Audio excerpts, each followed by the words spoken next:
श्री गुरुवे नमः। अष्टावक्र गीता 20वां प्रकरण आज आरंभ करेंगे, जिसका मुख्य विषय है आत्म स्थिति में सभी द्वंद्व समाप्त हो जाते हैं। आत्म स्थिति में सभी द्वंद्व समाप्त हो जाते हैं। पहला सूत्र देख रहे हैं। जनक उवाच, अनुवाद है, मेरे निरंजन स्वरूप में, मेरे शुद्ध बुद्ध स्वरूप में कहाँ पंचभूत है? पंचभूत से शरीर और सृष्टि बनी है। कहाँ देह है जिस देह में हम बैठे हैं? और कहाँ इंद्रियां हैं? माना ये सब देह इंद्रियों का व्यापार जो है वो शांत हो गया, एक तरीके से समाप्ति हो गया।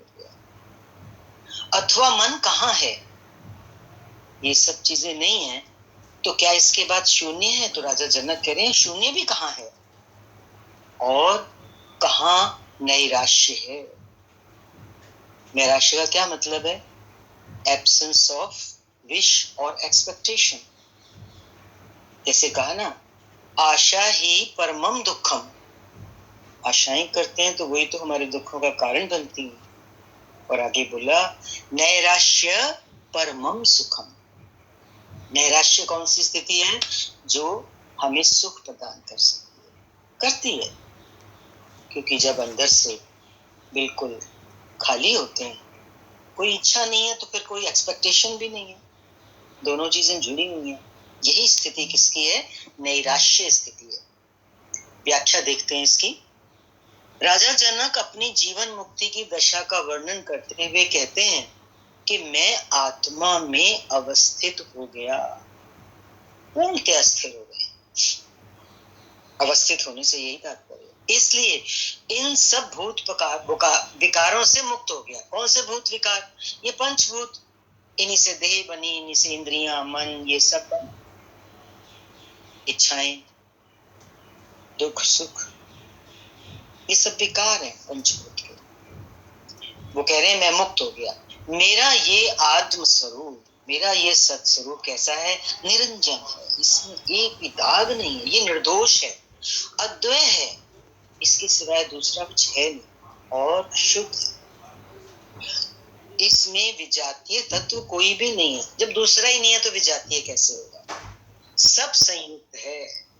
विजातीय नहीं है तो वो एक है, संयुक्त है।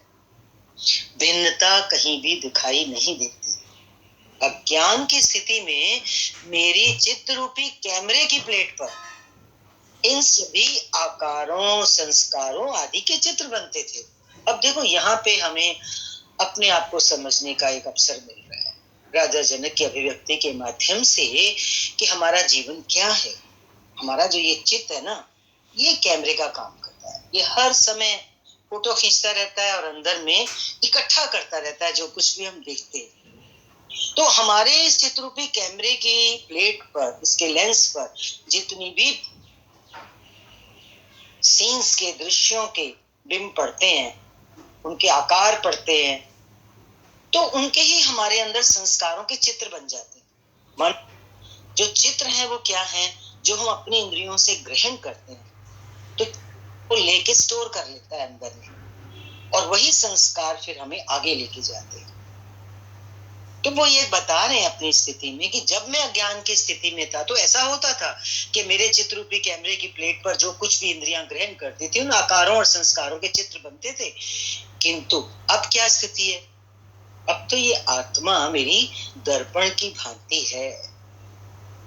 दर्पण जब स्वच्छ होता है तो कैसा होता है? आरंपार दिखता है उसमें, बिल्कुल जैसा है बिल्कुल वैसा। वो कह रहे हैं ये इतना साफ हो गया है कि अब इस पर चित्र बनते ही नहीं। अंतःकरण रूपी जब हमारा दर्पण स्वच्छ होगा तो उसमें क्या होगा? उसमें वो आत्मा का ही प्रकाश होगा, और वो प्रकाश इतना देदीप्यमान है कि उसके ऊपर प्रकृति के चित्र टिक नहीं सकते, बन ही नहीं सकते। टिकने की तो बात ही बाद में आती है। वो कह रहे हैं अब वहां चित्र बनते ही नहीं। क्यों? ये साक्षी मात्र है। मेरा ये दर्पण, आत्मा रूपी दर्पण कैसा है? साक्षी मात्र है, दृष्टा मात्र है। देखो, देखने वाले में कोई विकार नहीं पैदा होता। एक आदमी सामने गलत काम कर रहा है, दूसरा अपने छज्जे में खड़े होकर देख रहा है, तो जो गलत काम कर रहा है उसका ही विकार है ना। वो तो निर्दोष होके दृष्टा भाव से सिर्फ दृश्य करके देख रहा है। धारणा भी नहीं बनती, विचार उत्पन्न नहीं होते। जब आत्म स्थिति होती है, ये उससे भी ऊपर की स्थिति है। संसार में तो कोई दृश्य देख के उसका प्रभाव हमारे ऊपर पड़ सकता है, मन के ऊपर, अगर हम मन के साथ बैठे। लेकिन अगर हम मन के साथ नहीं है, आत्मा में है, तब इस पूरे संसार में विचरण करते हुए भी उस ज्ञानी के ऊपर कोई प्रभाव पड़ता नहीं है।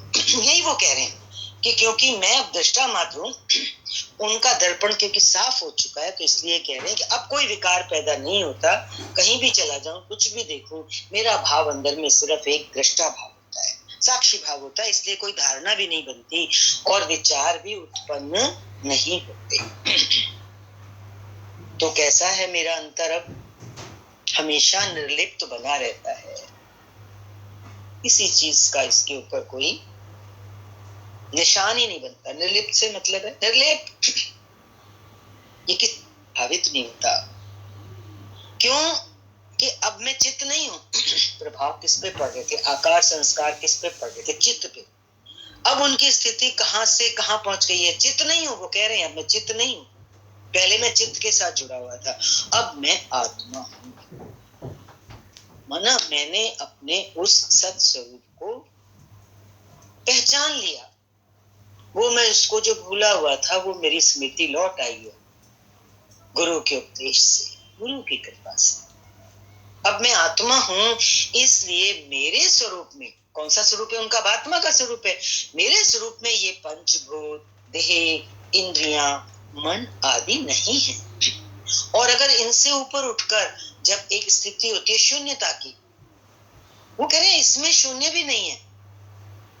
और जब शून्य भी नहीं है तो क्या कह रहे हैं? ना नैराश्य है।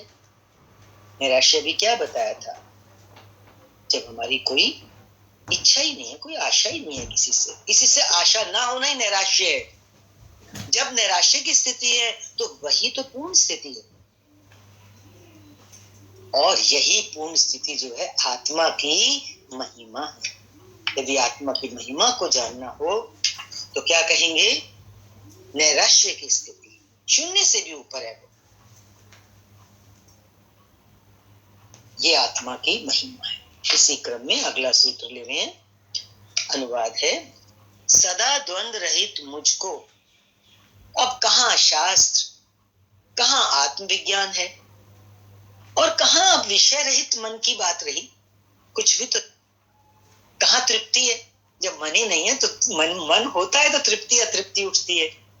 तो जब विषय रहित मन है भले साथ में, पर उसमें कोई विषय नहीं है, इसलिए तृप्ति का भी प्रश्न नहीं उठता। और कहां तृष्णा का अभाव है। अब ऐसा नहीं लगता कि मैं तृष्णा से ऊपर हो गया, अब कुछ नहीं। व्याख्या देखें, जहां द्वंद है वहीं तो मन है। चैतन्य आत्मा में द्वंद है ही नहीं, वहां स्त्री पुरुष का भेद भी नहीं है। जड़ चेतन, प्रकृति, पुरुष, सगुण निर्गुण, ज्ञान विज्ञान, तृष्णा तृप्ति आदि के सारे ही भेद अब समाप्त होकर एक ही तत्व शेष रहता है, वो शुद्ध। दो होने पर ही तो भेद होगा, यही कह रहे हैं, दो होने पर ही भेद प्रतीत होता है। इसलिए जनक कहते हैं कि आत्म ज्ञान प्राप्ति पर मैं कैसा हो गया हूं? द्वंद रहित हो गया हूं। अब जब हैं तो क्या कह रहे हैं? अब ना मुझे शास्त्र की आवश्यकता है कि मैं उन्हें पढ़कर आत्मा कैसी है इसे जानूं। अब जब आत्मा ही हो गए तो आत्मा कैसी है इसको जानने के लिए शास्त्र पढ़ने की क्या जरूरत है? बहुत बड़ी उपरामता आ गई जीवन में। ढोए जाते हैं शास्त्रों को भी, पढ़े ही चले जाते हैं। आत्म स्थिति ऐसी है जो हर चीज से मुक्त कर देती है। आत्मविज्ञान की भी मुझे आवश्यकता नहीं है कि मैं खोज करूं। विज्ञान में क्या होती है, खोजें होती हैं, तो जिज्ञासा करता है ना खोज। अब मुझे आत्मविज्ञान की भी आवश्यकता नहीं है, क्योंकि अध्ययन से जो जाना जाता है वो तो केवल बौद्धिक स्तर तक जाना जाता है, और बुद्धि की उपलब्धि है जिसका वो विवरण दे रहे हैं, अभिव्यक्ति कर रहे हैं, ये उन्हें गुरु कृपा से प्राप्त हुआ है। तो महत्व ये बता रहे हैं कि शास्त्रों से भी ऊपर आत्मविज्ञान जो कि अध्ययन से इंसान प्राप्त करता है, विज्ञान बौद्धिकता तक लेके जाता है, तो वो कह रहे हैं अब मुझे उसकी आवश्यकता नहीं है, क्योंकि मैं उस बौद्धिक स्तर से भी पार जो परम है उसमें स्थित हो गया हूं, मैं तो स्वयं आत्मा हूं। अतः अब मुझे शास्त्र एवं विज्ञान पढ़कर क्या करना है? मैं विषय रहित मन की भी बात नहीं सोचता। उधर भी अब इनका ध्यान नहीं जा रहा कि मेरा मन विषय रहित हो गया है या नहीं हुआ है। जैसा कि अष्टावक्र ने पहले ही सूत्र में कहा कि विषयों को विष के समान छोड़ दे, तो गुरु ने जब पहली बात कही कि विषयों को विष के समान छोड़ दे, तो राजा जनक क्या कह रहे हैं, मैं तो अब इस विषय रहित मन की बात सोचता तक नहीं, क्योंकि मेरे गुरु ने शुरू में ये काम मेरा पूरा कर दिया। गुरु ने कहा और शिष्य ने उसी टाइम संकल्प ले लिया, कर दिया। वही तो शिष्य है कि गुरु की पलक झपकने की देर है कि वो कैच कर लेता है कि गुरु क्या इशारा कर रहा है मुझे। इशारों में सारा काम हो जाता है। पूर्ण गुरु और सच्चे भक्त के बीच विषय छोड़ने पर मन जब विषय छोड़ने पर मन जब विषय रहित हो गया, तो अब तो मन की कल्पना भी कहाँ रही, मन ही नहीं रहा। इस स्थिति में जब मन में है तो तृष्णा और तृप्ति के सवाल भी मन में ही उठते हैं ना। तो वो कह रहे हैं जब मन की कल्पना तक नहीं रही तो इस स्थिति में तृप्ति भी नहीं रही, क्योंकि तृप्ति का अनुभव भी अतृप्त को ही तो होता है, और वो सब मन के धर्म है। तृष्णा का अभाव हो गया, ऐसा भी विचार अब नहीं उठता। ऐसी स्थिति में अब मैं अवस्थित अपनी स्थिति का जो भाव रख रहे हैं बहुत सुंदर है, पूर्णता का भाव है। एक जिज्ञासु कहो, साधक कहो, या परम प्यास जिसको रही जीवन में, वो इस स्थिति को पहुंच जाता है। राजा जनक के इन विचारों के माध्यम से, भावों के माध्यम से ये समझ में आ रही है बात हमारे लिए है, हमें लाभ उठाना है। अगला सूत्र देखिए, अनुवाद है, स्वस्वरूप की कहाँ रूपिता है? रूप बचा कहाँ स्वस्वरूप में? कहाँ विद्या है और कहाँ अविद्या है? ये सब तो जैसे कभी थे ही नहीं, और अब कहाँ मैं जो करता था, अब कहाँ है वो मैं? अब वो नहीं। और अब कहाँ ये बाहर दृष्टि जाती है तो क्या बोलते हैं, ये दूसरी चीज देखेंगे वो, ये सब अब नहीं है। और जब मैं नहीं है तो अब कहाँ मेरा है? मेरा भी नहीं, कहाँ है ये? वो तो कह रहे हैं अब जैसे है ही नहीं। और जब मैं मेरा नहीं है, यही तो बंधन के मेन कारण है, तो कह रहे हैं कहाँ बंध है? और जब बंध ही नहीं है तो कहाँ मोक्ष है? सुंदर बात कह रहे हैं। व्याख्या के माध्यम से और अच्छे से लीजिए इसको। आत्मज्ञानी की स्थिति अनिर्वचनीय होती है। शब्दों में बांधना कठिन है, उसी को अनिर्वचनीय कहते हैं, उसे अभिव्यक्त करना कठिन। ज्ञानी की स्थिति को जनक उस स्थिति का वर्णन करने का प्रयास कर रहे कि आत्मा ही निज स्वरूप है, अन्य सभी स्वरूप तो हमने ओढ़े हुए हैं। जैसे बोला ना, 5 चादरें हमने डाली हुई जो भ्रम से सत्य प्रतीत होते हैं। आत्मा के ऊपर ओढ़ा हुआ है, बाकी जो ऊपर के स्वरूप हैं वो भ्रम से हमको सच्चे लग रहे हैं, क्योंकि हमें धोखा है।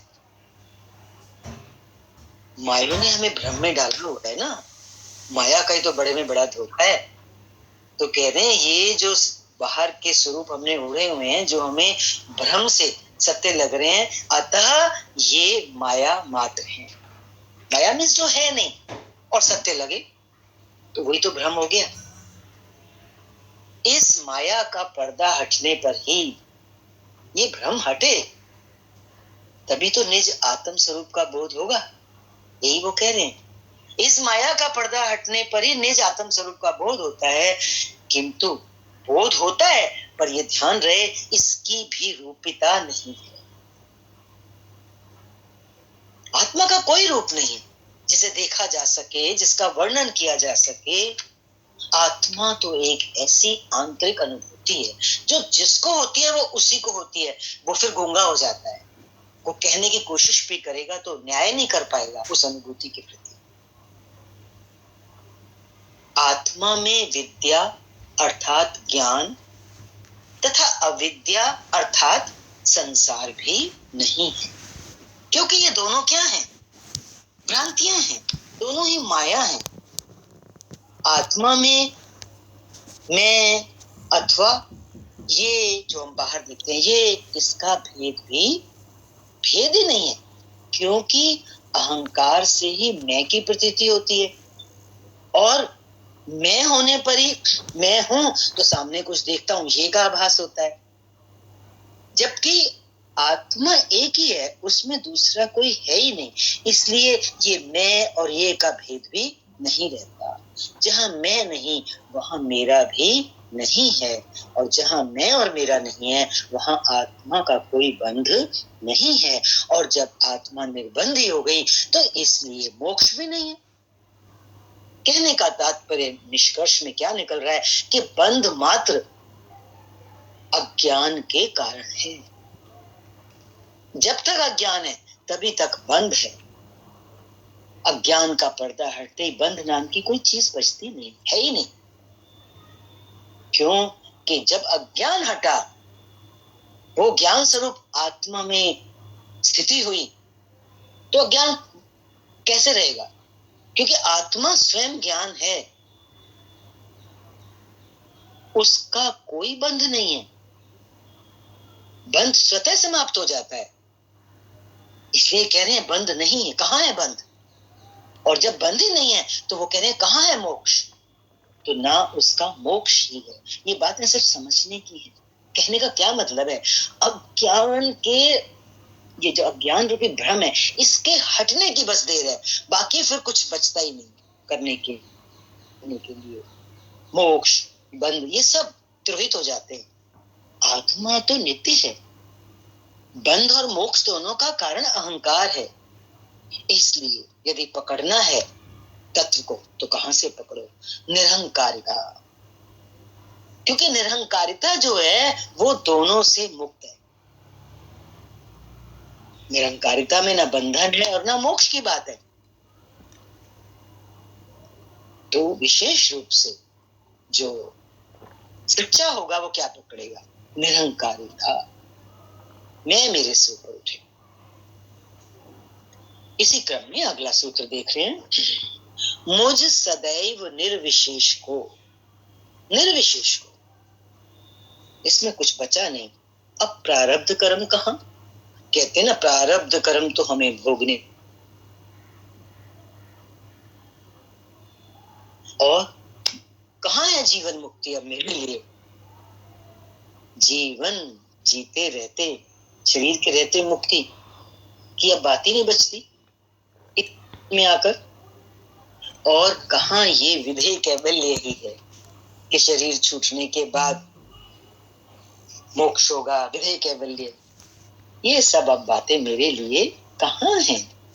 माना ये तो अब दूर दूर तक इनका कोई महत्व नजर नहीं आ रहा। भाव ही नहीं उठ रहा इन सब चीजों के लिए। देखो कितनी ऊंची स्थिति है ये। व्याख्या है इसकी। शास्त्र कहते हैं कि आत्मज्ञान होने पर संचित कर्म नष्ट हो जाते हैं, और जो क्रियमाण कर्म हैं जिनको इस जन्म में शरीर से हम कर रहे हैं उनका फल भोगना नहीं पड़ता। क्यों नहीं भोगना पड़ता? क्योंकि आत्मज्ञान होने के बाद कर्तापन समाप्त हो जाता है, मैं मेरा खत्म हो जाता है, और कर्तापन समाप्त होने से भोक्तापन नहीं होता, इसलिए उन क्रियमाण कर्मों को भोगना नहीं पड़ता। किंतु प्रारब्ध कर्म तो भोगने ही पड़ते हैं। उनके भोगे बिना विधेय मुक्ति नहीं होती। शरीर छूटने के बाद की मुक्ति जो है वो जब तक प्रारब्ध कर्म नहीं भोग लेंगे तो नहीं होती। लेकिन कि जनक जो है वो इनसे भी आगे सभी शास्त्रों की मान्यताओं से परे की बात कह रहे हैं। क्या कह रहे हैं? वो कह रहे हैं मैं आत्मा ही हूं जो सदैव निर्विशेष है। क्योंकि वो निर्विशेष क्यों है? क्योंकि वो अद्वैत है, सभी विशेषताओं से परे है। निर्विशेष का मतलब है सभी विशेषताओं से परे है, उसमें कुछ शेष बचता ही नहीं है। कोई सामान्य है तभी तो उसका विशेष होगा, और क्योंकि आत्मा में दो है ही नहीं, इसलिए सामान्य और विशेष का भेद भी उसमें नहीं है। ये भेद तो द्वैत के कारण लगता है जो अज्ञान मात्र है। इसलिए वो ये कहना चाह रहे हैं यहाँ पर, इसलिए आत्मा का प्रारब्ध कर्म भी नहीं है, इसलिए जीवन मुक्ति भी नहीं है।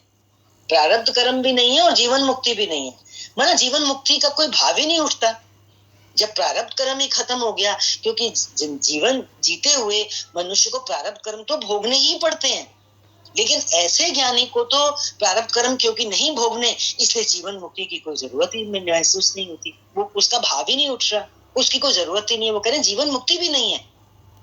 यदि प्रारब्ध कर्म है जिन्हें भोगना है, तो इसका अर्थ है भोगने वाला अहंकार विद्यमान है, वरना कौन भोगेगा? आत्मज्ञानी अहंकार रहित शुद्ध चैतन्य मात्र है, जो न करता है न भोगता है। फिर प्रारब्ध कर्म का अस्तित्व ही कहाँ रहा? प्रारब्ध कर्म समाप्त, अपने आप में वो रहा ही नहीं। इसे भोगने वाला अहंकार नहीं रहा ना, और आत्मा भोगती नहीं। ये बात समझ लो।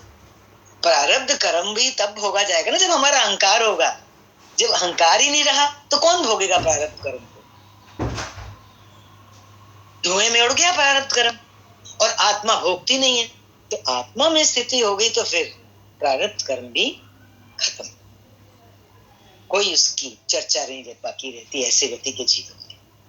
इसलिए ये भी व्यर्थ हो गए, ये भी नष्ट हो गए प्रारब्ध कर्म, और फिर तो जीवन मुक्ति भी नहीं है। और जब जीवन मुक्ति नहीं है, जीते जी ही मुक्ति की कोई आवश्यकता नहीं फील हो रही, कोई भाव उसका नहीं है, कोई जरूरत नहीं है, तो विधेय कैवल्य भी नहीं है। मरने के बाद मुझे मुक्ति हो, इसका भाव क्या उठेगा? कोई सोती दूर दूर तक कुछ ऐसी अंदर में लहर है ही नहीं। विधेय मुक्ति भी तभी है जब जीवन मुक्ति है। पहले जीवन मुक्ति होती है ना, जीते जी मुक्ति हो।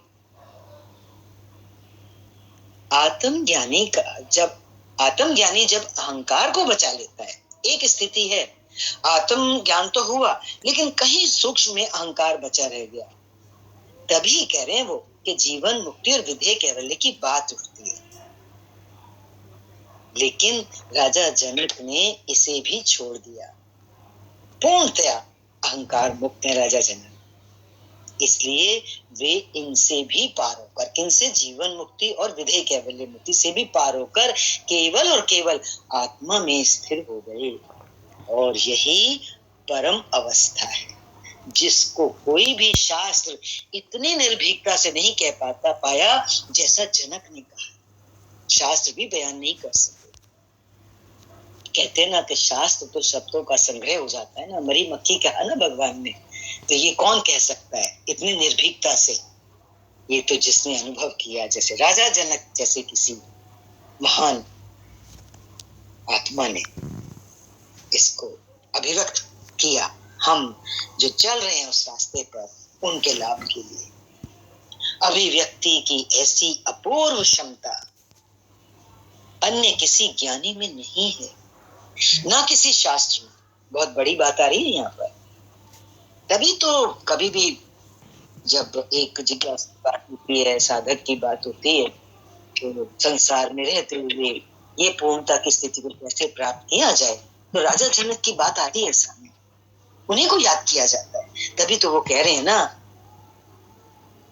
कि जैसा राजा जनक ने कहा कोई नहीं कह पाया। अभिव्यक्ति की ऐसी अपूर्व क्षमता अन्य किसी ज्ञानी में नहीं है, ना किसी शास्त्र में है। इसीलिए अष्टावक्र गीता अध्यात्म का शिरोमणि ग्रंथ है, सर्वोच्च ग्रंथ है, जिसकी कोई तुलना नहीं। आज की इतना ही। हरिओम। शांति शांति।